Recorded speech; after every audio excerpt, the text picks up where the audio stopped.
శ్రీ సీతారామాభ్యాం నమః. శ్రీ గురుభ్యో నమః.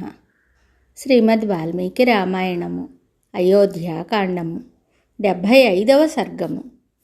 కౌసల్యాదేవి సమక్షమున భరతుడు పరితపించుట. శ్రీరాముని వనములకు పంపుటలో తాను నిర్దోషినని అతడు ఒట్టు పెట్టుకుని తెలుపుట. భరతుని రాకను తెలుసుకుని సుమంత్రుడు మొదలగు మంత్రులు అందరూ కూడా కైకేయి భవనానికి ఇచ్చేశారు. చాలాసేపటికి స్పృహరాగా ఆ వీరుడు లేచి కూర్చున్నాడు. తన ప్రయత్నం విఫలమగుటచే ఆ కైక దీనవదనయ్య కన్నీరు కారుస్తూ ఉంది. అప్పుడతడు తల్లిని చూసి మంత్రుల సమక్షమున ఆమెను నిందిస్తూ వారితోటి ఇలా అన్నాడు. మంత్రులారా, నేను ఎన్నడూను ఈ రాజ్యాధికారాన్ని ఆశించి ఉండలేదు. దానిని గురించి తల్లితో ఆలోచన చేసి ఎరగను. మహారాజు నా రాజ్యాభిషేకాన్ని గురించి చేసిన నిర్ణయాన్ని నేను ఎరగను. ఎలా అనగా, నేను శత్రుఘ్నుడు చాలా కాలం నుండి కూడా అసలు ఈ దేశంలోనే లేము. మా తాతగారింటి దగ్గర ఉన్నాము. మహాత్ముడైన శ్రీరాముని వనవాసమును గూర్చి నాకు ఏమీ తెలియదు. లక్ష్మణుడును సీతాదేవియు ఆయనను అనుసరించి అడవులకు వెళ్ళిన సంగతిని నేనెరుగను. మహాత్ముడగు ఆ భరతుడు ఈ విధముగా గగ్గోలు పెడుతూ ఉండగా ఆ కంఠధ్వనిని విన్న కౌసల్య సుమిత్రతోటి ఇలా అంది. క్రూరకర్మురాలైన కైకేయి యొక్క కుమారుడగు భరతుడు వచ్చినట్లున్నాడు. అతడు దూరదృష్టి గలవాడు కనుక అతనిని చూడగోరుచున్నాను. కౌసల్యాదేవి సుమిత్రతోటి ఇట్లు పలికి భరతుని చూడ్డానికై అతడున్న ప్రదేశానికి బయలుదేరింది. ఆమె తనువు శరీరము వన్నె తరిగి ఉంది. వస్త్రములు కేశములు మలినములై ఆమె కృంగి కృశించి ఉంది. దుఃఖంతో వణికిపోతూ ఆమె పరధ్యాసలో ఉంది. శ్రీరాముని తమ్ముడైన భరతుడు శత్రుఘ్నునితో కూడి కౌసల్యాదేవి మందిరానికి బయలుదేరాడు. అప్పుడు వారు దురవస్థకు గురి అయ్యున్న కౌసల్యామాతను దూరం నుండి చూసి ఎంతో దుఃఖితులయ్యారు. పూజ్యురాలును ఉదార హృదయయు అయిన ఆ కౌసల్యాదేవి శోక వివశయ్య ఆక్రందిస్తూ పడి ఉండగా చూసి వారు శోక సంతప్తులై ఆమెను కౌగలించుకొని వెక్కి వెక్కి ఏడవసాగారు. దుఃఖమగ్నయ్యున్న ఆ రామజనని అప్పుడు భరతునితోటి ఇలా చెప్తోంది. అయ్యా భరత, క్రూరకర్మురాలైన నీ తల్లి కైకేయి వరముల పేరుతో శ్రీరాముని వనములకు పంపింది. రాజ్యాధికారమునకై ఎదురు చూస్తున్న నీ కొరకై నిష్కంటకమైన రాజ్యాన్ని సంపాదించి పెట్టింది. నా కుమారుడైన శ్రీరామునిచే నారచీరలను ధరింపచేసి అతనిని అడవుల పాలు చేసింది. దానివలన ఆమె ఏమి బావుకొనదలిచిందో నాకు తెలియదు. నా కుమారుడు శ్రీరాముడు మిగుల యశస్వి. అతడు బొడ్డున బంగారంను పెట్టుకొని పుట్టిన గొప్ప అదృష్టవంతుడు. కనుక మీ తల్లి అయిన కైకేయి నన్నును అతడు ఉన్న చోటికే పంపుట ఎంతైనా తగిన పని. ఈ సమస్త రాజ్యాధికారము ఆమె చేతిలోనే ఉన్నది కదా. ఆమె ఆ విధంగా చేసి పుణ్యమును మూటగట్టుకొనుట ఎంతయో సముచితము. అట్లు కానిచో సుమిత్ర తోడురాగా నేనే స్వయముగా అగ్నిహోత్రాన్ని తీసుకుని రాముడున్న అడవులకు వెళ్ళెదను. లేదా నీకు ఇష్టమైనచో పురుషశ్రేష్ఠుడైన ఆ రాముడు తపస్సు చేయుచున్న ప్రదేశమునకు నీవే నన్ను స్వయముగా చేర్చుము. ధనధాన్య సంపదల చేతుల తూగుచు రథాశ్వగజ బలములతో సమృద్ధమై సువిశాలమైన ఈ కోసల రాజ్యము ఆ కైకేయి ద్వారా నీకు లభ్యమైనది. ఈ విధంగా కఠినాతి కఠినములైన ఎన్నో మాటలను కౌసల్యాదేవి భరతునితోటి పలికింది. ఏ పాపము ఎరుగని ఆ మహాత్ముడు ఆమె పలుకులకు వ్రణముపై సూదులతో గుచ్చినంతగా బాధపడ్డాడు. తరువాత భరతుడు మానసికముగా తత్తరపాటుకు లోనై వెంటనే కౌసల్యాదేవి పాదములపై పడ్డాడు. అతడు ఎన్నో రీతులా విలపించి కడకు స్పృహను కోల్పోయాడు. కొంతసేపటికి అతడు స్పృహలోకి వచ్చాడు. అంతులేని పరితాపమునకు లోనయ్యున్న కౌసల్యాదేవికి అప్పుడు అతడు అంజలి ఘటించాడు. అపరిమితమైన శోకభారముతో కుమిలిపోతున్న కౌసల్యాదేవికి భరతుడు ఇలా విన్నవించాడు. ఓ పూజ్యురాలా, నేను ఈ పట్టాభిషేకమును గూర్చి ఏమాత్రము ఎరుగను. నేను సర్వదా నిరపరాధిని. శ్రీరాముని ఎడ నాకు గల అనంతమైన చెక్కు చెదరని భక్తి విశ్వాసములను నీవును ఎరుగుదువు. ఏ పాపమును ఎరుగని నన్ను ఏల నిందించుచున్నావు? శ్రీరాముడు సత్యనిరతుడు. అతడు సజ్జనులలో శ్రేష్ఠుడు. అంతేకాదు, అతడు ఎల్లరకును పూజ్యుడు. అట్టి మహాత్ముని అడవుల పాలు చేయుటకు అనుమతించిన వారి బుద్ధి శాస్త్రవిరుద్ధమైనది, దుష్టమైనది. అమ్మా, శ్రీరాముని వనములకు పంపుటలో నా ప్రమేయము ఏమీయును లేదు. అమ్మా, పూజ్యుడైన అన్నయ్యను వనవాసమునకు పంపించుటలో నాకు ప్రమేయము ఉన్నచో మిగుల పాపాత్మనకు సేవ చేయవలసిన గతి నాకు పట్టును. సూర్యునకు ఎదురుగా నిలిచి మలమూత్రములను విసర్జించిన వానికి కలిగడి పాపము నాకు చుట్టుకొనుగాక. అంతేకాక నిద్రించుచున్న గోవును కాలితో తన్నిన పాపం నాకు అంటుగాక. ఒక యజమాని తన భృత్యుని చేత ఇబ్బడి ముబ్బడిగా పని చేయించుకొని వానికి ఇయ్యవలసిన శ్రమఫలము కూలిధనమన్నీ ఇయక ఎగ్గొట్టినచో అప్పుడు ఆ యజమానికి చుట్టుకొని పాపము నాకు ప్రాప్తించుగాక. తల్లి, మహాత్ముడైన అన్నకు వనవాసమును కలిగించుటలో నా జోక్యమున్నచో ప్రజలను కన్నబిడ్డల వలె పాలించెడి రాజునకు ద్రోహము తలపెట్టిన వానికి ప్రాప్తించెడి దుర్గతి నాకు పట్టుగాక. మాత, ధర్మాత్ముడైన అన్నను అడవుల పాలు చేయుటలో నా సమ్మతి ఉన్నచో ప్రజల ఆదాయములో 6వ భాగమును పన్నుగా స్వీకరించిన రాజు వారి బాగోగులను విస్మరించినచో ఆయనకు పట్టెడి దుర్గతి నాకు కలుగుగాక. జనని, పుణ్యపురుషుడైన అన్నకు వనవాసమును కలిగించుటలో నా ప్రమేయము ఉన్నచో ఉపవాసాది వ్రత నియమములను పాటిస్తూ యజ్ఞ నిర్వహణమునకు తోడ్పడుచున్న ఋత్విజులకు రాజు యజ్ఞదక్షిణను ప్రకటించి ఆడిన మాటను తప్పినచో అతనిని చుట్టుకొనిడి పాపము నన్ను చుట్టుకొనుగాక. అమ్మ, సత్పురుషులలో శ్రేష్ఠుడైన అన్నయ్యకు శ్రీరాముని వనవాసగతిని చేయుటలో నేను భాగస్వామిని అయినచో రథాశ్వగజ బలములు సమృద్ధిగా ఉన్నప్పటికీ శస్త్రములు కొల్లలుగా ఉన్నను యోధుడు వీరధర్మమును విస్మరించి రణరంగమున వెన్ను చూపినచో అతనికి పట్టెడి దుర్గతి నాకు కలుగుగాక. ప్రజ్ఞాశాలి అయిన గురువు వాత్సల్యముతో పూనిక వహించి శాస్త్రార్థములను వాటి రహస్యములను బాగుగా నూరిపోసినను అశ్రద్ధ వలన వాటిని విస్మరించిన దుష్టుడు పోయేడి గతికి నేను పోవుదునుగాక. బలిష్టములైన బాహువులు గలవాడును సూర్యచంద్రుల వలె మహాతేజస్వియు అయిన శ్రీరాముడు రాజ్యాధికారమును చేపట్టి సింహాసనమును అలంకరించి ఉండగా చూచెటివాడు అదృష్టవంతుడు. అట్టి ఆయన యొక్క దర్శన భాగ్యమునకు నోచుకొననివాడు దురదృష్టవంతుడు.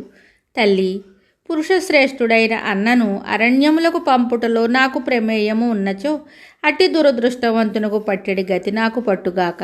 మహానుభావుడైన శ్రీరాముని అడవులకు పంపుటలో నా పాత్ర ఏమైనను ఉన్నచో పాయసమును, నువ్వుల అన్నమును, మేకపాలను దేవతలకు, పితృదేవతలకు, అతిథి అభ్యాగతులకును అర్పించకుండా తినడి మూర్ఖుడైన తిండిపోతునకు, గురువులను అవమానించడి బుద్ధిహీనులకును పట్టెడి దుర్గతి నాకు పట్టుగాక. అమ్మా, మహాత్ముడైన శ్రీరాముని అరణ్యముల పాలు చేయుటలో నా జోక్యమున్నచో గోమాతలను కాళ్లతో తన్నెడు దుష్టునకు, స్వయముగా గురువులను, తల్లి, తండ్రి, గురువులు మొదలగు పెద్దలను నిందించెడు మూర్ఖునకు, మిత్రద్రోహమునకు ఒడిగట్టెడు నీచునకు చుట్టుకొను పాపము నాకు అంటునుగాక.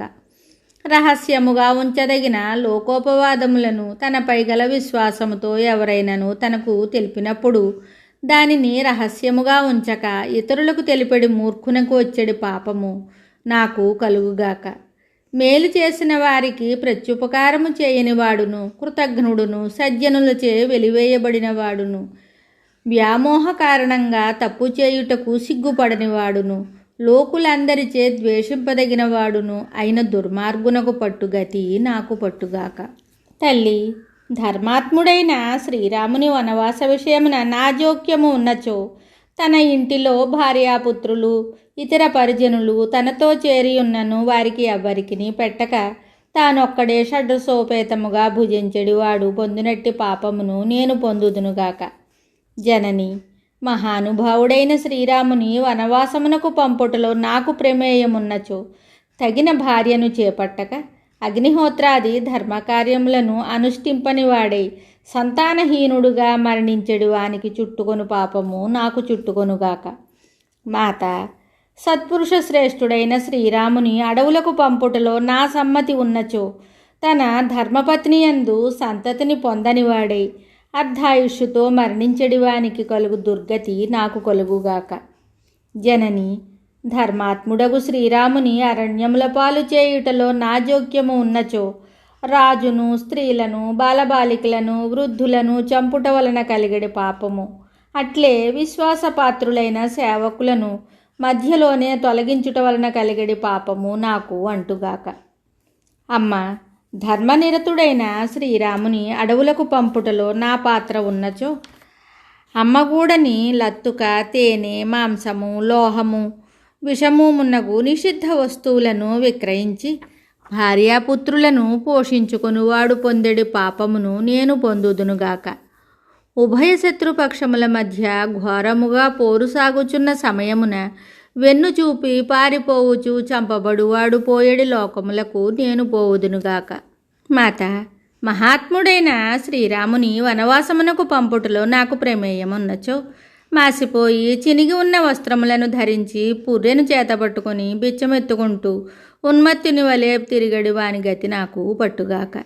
తల్లి, పుణ్యాత్ముడైన శ్రీరాముని అరణ్యములకు పంపుటలో నాకు ఏమాత్రమైనను భాగమున్నచో కామక్రోధములకు వసుడై మద్యపానము, స్త్రీ సంగమము, ద్యూత క్రీడలు మున్నగు వాని అందు సర్వదా ఆసక్తుడై ఉండెడి వానికి పట్టు దుర్గతి నాకు పట్టుగాక. ధర్మకార్యములందు మనసు పెట్టని వాడును, సర్వదా కృత్యములకే పాల్పడుచుండువాడును, అర్హతలను ఎరుగక అడ్డదిడ్డముగా దానములను చేయువాడును పోవు దుర్గతికి నేను పోవుదునుగాక. మాత, అక్రమార్జన ద్వారా కూడబెట్టిన వాని యొక్క వేల కొలది సంపదలు సమూలంగా నశించును. అతని పాపకృత్యముల ఫలితం అది. అట్లే మహాపురుషుడైన శ్రీరాముని అడవులకు పంపుటలో నా సమ్మతి ఉన్నచో నేను చేసుకున్న పూర్వపుణ్యం ఏదైనను ఉన్నచో అది నశించుటయే కాక నాకు నరక బాధలు ప్రాప్తించుగాక. జనని, ధర్మస్వరూపుడైన శ్రీరాముని వనములకు పంపుటలో నా ప్రమేయము ఉన్నచో సూర్యభగవానుడు ఉదయించుచున్నప్పుడును అస్తమించు సమయమునను నిద్రించుచుండు సోమరికి వలె నాకు మహాపాపములు అంటుగాక.